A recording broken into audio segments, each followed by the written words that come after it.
25 yang lalu, kami selaku pihak yang berkepentingan, yakni Roy Suryo dan kawan-kawan, sampai hari ini tidak mendapatkan satupun informasi atau setidaknya dikirimkan surat perkembangan penanganan hasil penyidikan atau perkara ini tentang update-nya seperti apa.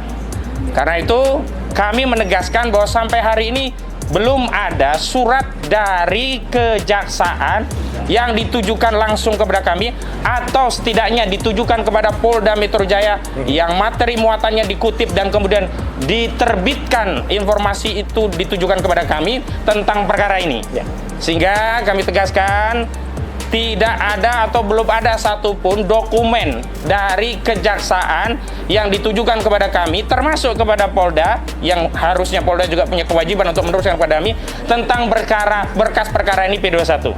Sekali lagi, belum ada berkas perkara yang dinyatakan secara eksplisit oleh pihak kejaksaan, baik secara langsung oleh pihak kejaksaan, baik melalui representasi Polda Metro Jaya, baik yang ditujukan kepada Polda maupun kepada kami, karena biasanya setiap perkembangan kasus itu sisinya atau tembusannya ditujukan kami tentang perkara ini. Selanjutnya justru kami membaca ada narasi lain, yakni tendensi kepentingan Saudara Joko Widodo.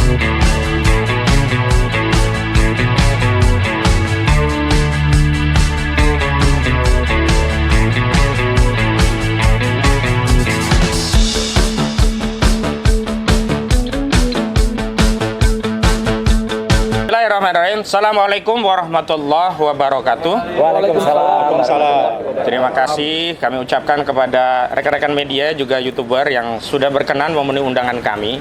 Dan hari ini kami ingin memberikan respon secara terbuka terhadap informasi yang sampai kepada publik. Sayangnya sampai kepada publik, tapi tidak pernah sampai kepada kami. Padahal perkara soal laporan yang dilaporkan oleh Saudara Joko Widodo itu adalah laporan yang menyebabkan klien kami, Pak Roy Suryo dan kawan-kawan ini menjadi tersangka. Sehingga sejatinya yang paling berkepentingan terhadap informasi update kasus penanganan kasus ini tentu adalah para pihak, yakni khususnya terlapor yang hari ini statusnya naik menjadi tersangka, bukan media, bukan publik, bukan hal-hal yang tidak relevan dan tidak berkaitan. Baik, pertama yang ingin kami berikan respon terhadap informasi yang disampaikan tidak secara tegas oleh Direktur Tindak Pidana Umum Polda Metro Jaya, Kombes Pol Iman Imanuddin, yang kemarin telah mengumumkan informasi akan ada tahap 2, namun tidak secara tegas menyampaikan berkas P21. Walau sejumlah media memberikan judul pemberitaan seolah-olah berkas tadi sudah P21. Berkenaan dengan hal itu, beberapa hal penting kami untuk sampaikan dan tegaskan ulang sebagai berikut. Yang pertama, bahwa proses penyelidikan dan penyidikan sampai akhirnya menimbulkan status tersangka kepada salah satu warga negara atau setidaknya ada 8 sebelumnya begitu, itu adalah tindakan pro justisia. Sehingga segala hal yang berkaitan dengan tindakan pro justisia harus dilakukan secara pro justisia. Kedua, segala hal yang berkaitan dengan hukum acara dalam penyelenggaraan tindakan pro justisia, baik sejak penyelidikan sampai penyidikan, bahkan nanti sampai penuntutan jika sampai di sana, semuanya mengacu kepada Kitab Undang-Undang Hukum Acara Pidana.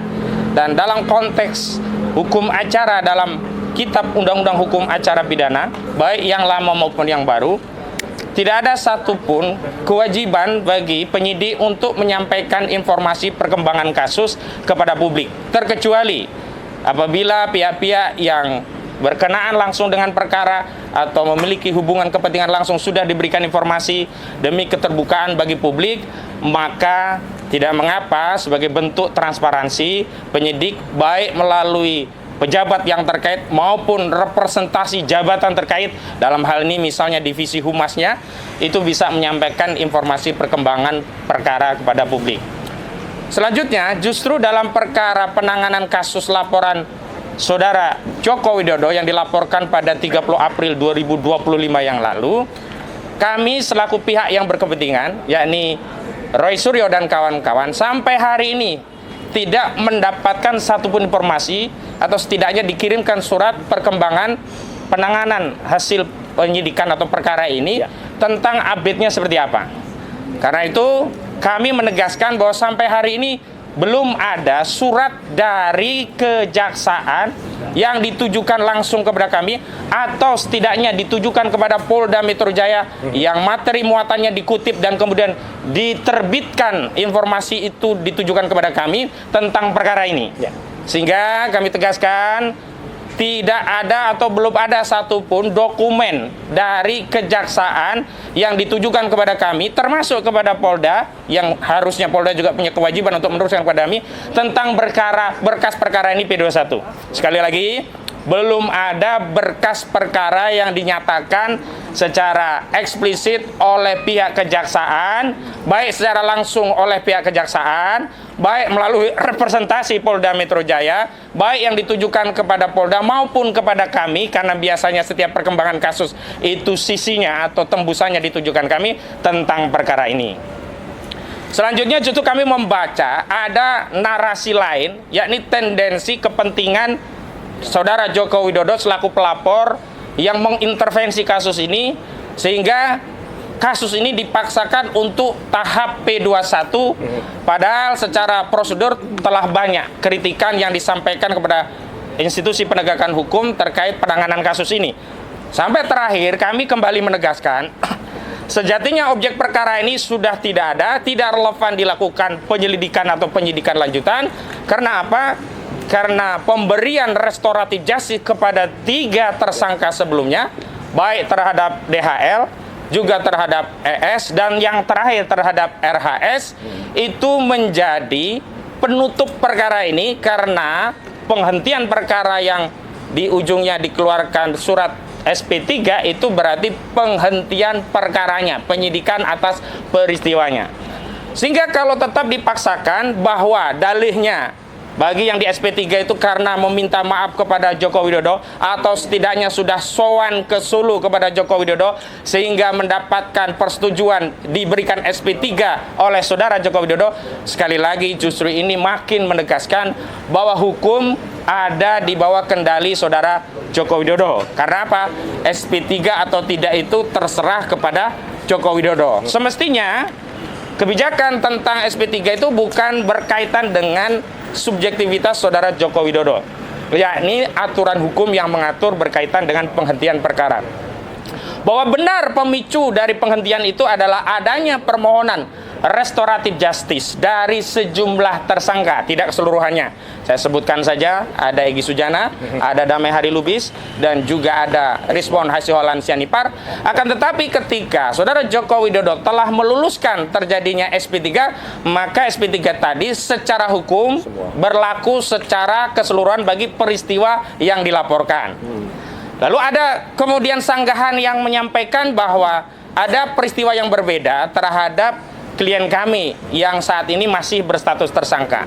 Kami tegaskan bahwa ukuran peristiwa berbeda atau tidak itu hal yang sangat subjektif. Tetapi yang objektif adalah apakah perkara ini ditangani melalui satu berkas yang sama atau satu LP yang sama. Dan saya masih ingat betul dan sudah kita konfirmasi pada saat gelar perkara khusus di Desember 2025 yang lalu. Di 30 April 2025 seluruh tersangka ini dilaporkan menjadi satu kesatuan LP oleh Saudara Joko Widodo. Saya masih ingat ada KTR atau Kurnia Triani, ada RHS, Rizwan Hasiholan Sianipar, ada Roy Suryo Noto Diprojo, ada juga Egy Sujana atau ES, ada juga Damai Hari Lubis atau DHL, ada juga Tifauzia Tiasuma. Dan semuanya itu menjadi satu kesatuan LP. Dan hari ini kita tahu bahwa dari keseluruhan terlapor tadi dibagi menjadi 2 klaster. Dan kami makin menegaskan bahwa perkara ini memang tidak relevan karena seluruh klasternya itu sudah ada yang di SP3. Yang pertama, di klaster pertama yang di SP3 itu ada Egy Sujana dan Damai Hari Lubis. Ini mewakili klaster yang pertama. Kemudian di klaster kedua ada Rizwan Hasiholan Sianipar. Jadi kalaupun dengan dalih bahwa perkara ini sudah diseplit dengan 2 klaster, 2 berkas perkara, tetap saja di 2 klaster, 2 berkas perkara ini telah ada SP3 yang dengan demikian seluruh peristiwa yang berkaitan dengan kasus ini sudah selesai.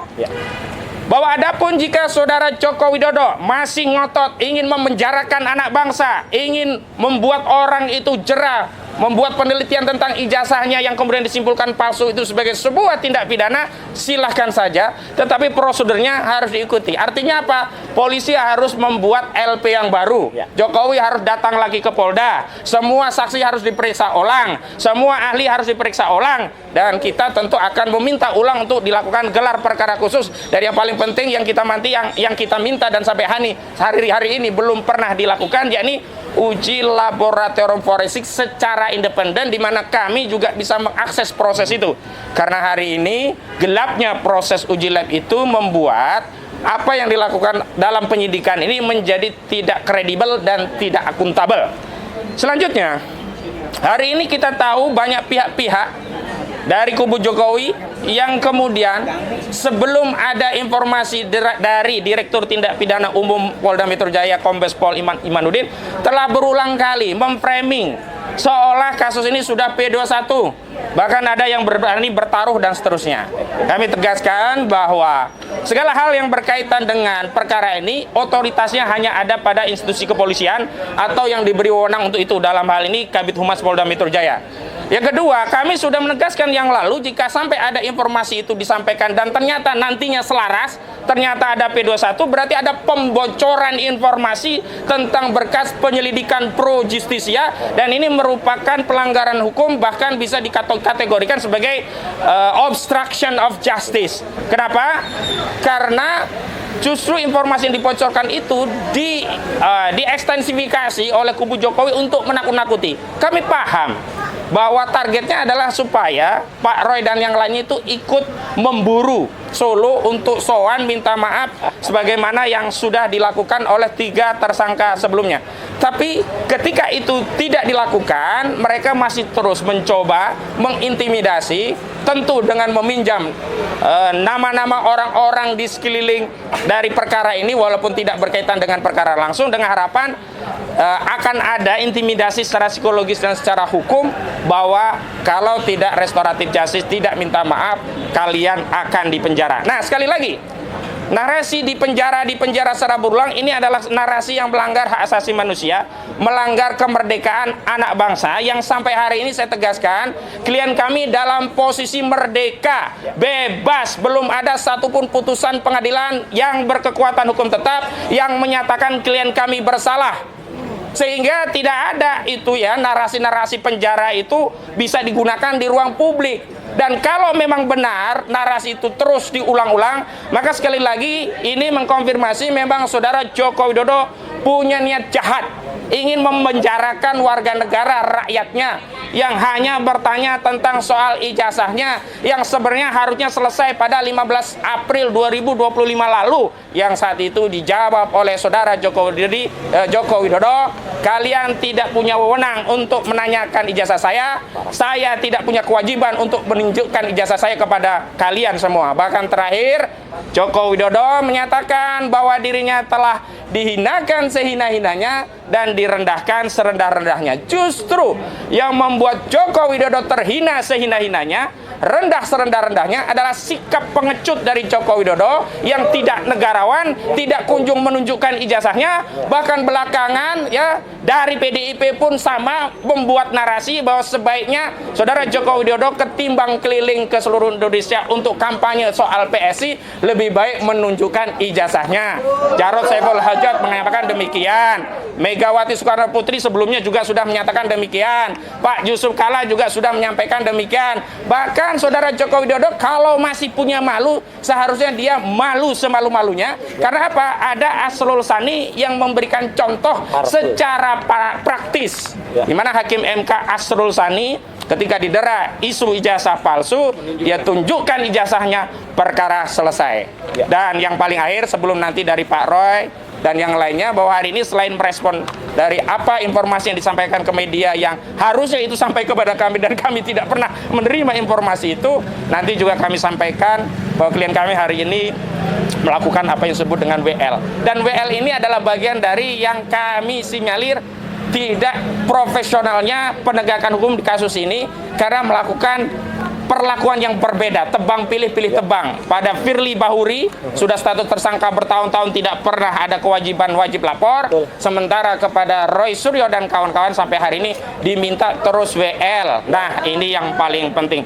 Baik, itu dari saya selaku pengantar koordinator, dan selanjutnya dari tim lawyer, dan nanti juga ada dari klien kami prinsipal yang hari ini mengadakan wajib lapor. Untuk awal mungkin Bung Sang Haji ya.